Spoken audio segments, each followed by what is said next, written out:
station 2 of your benchmark review. So in this station, we're talking about domain and range. Remember, the domain is what the x values can be. The x-axis goes left and right, and the domain goes from left to right. The range is the possible y values. The range goes from bottom to top. So a magical whiteboard appears, and let's start talking about domain and range.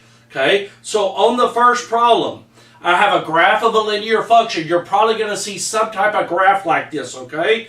They want to know what the domain and range is. What I would tell you to do is to draw a box, okay? So we're going to draw a box that shades in or that goes into our function.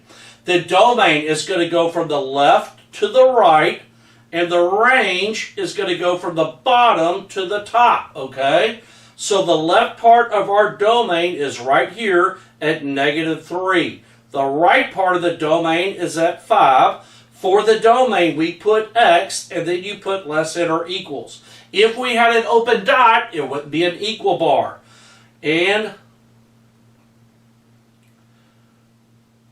let me get now then let's do our range. The range is going to go from -1 to 1, 2, 3, 4 to 5, right? -1 to 5. We put a y in the middle, and then you put less than or equal to's. So you're telling someone the domain has to be bigger than -3 but smaller than 5, and the range has to be bigger than -1 but smaller than 5.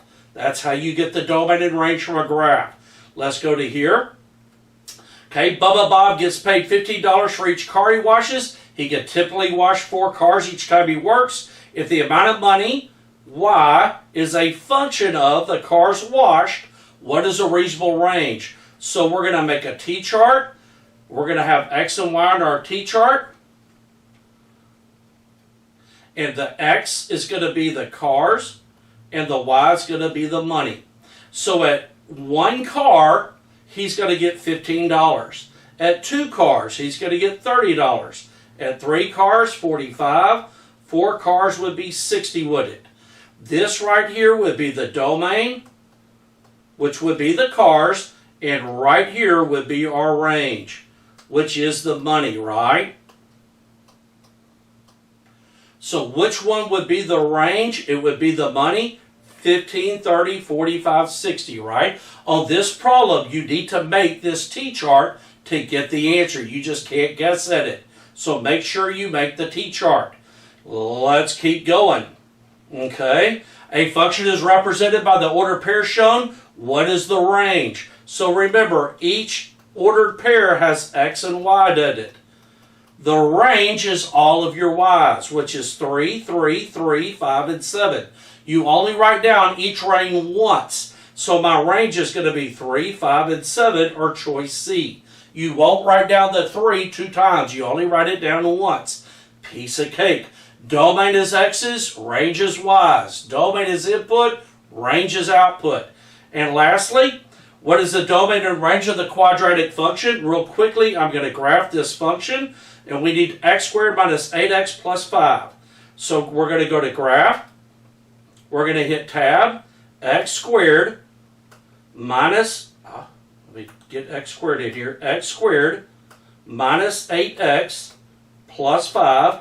Hit enter. I got my parabola. I'm going to hit menu 5, 1, and I'm going to trace to the bottom.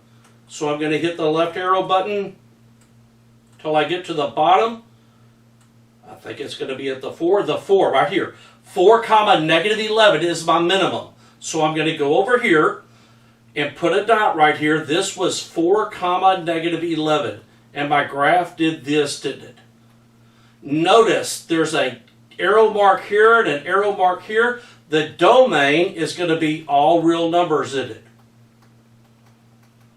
But the range stops right here at -11. The range will not go below -11. It only goes up, which is greater than. So my range is going to be y greater than -11, which is your minimum value, right?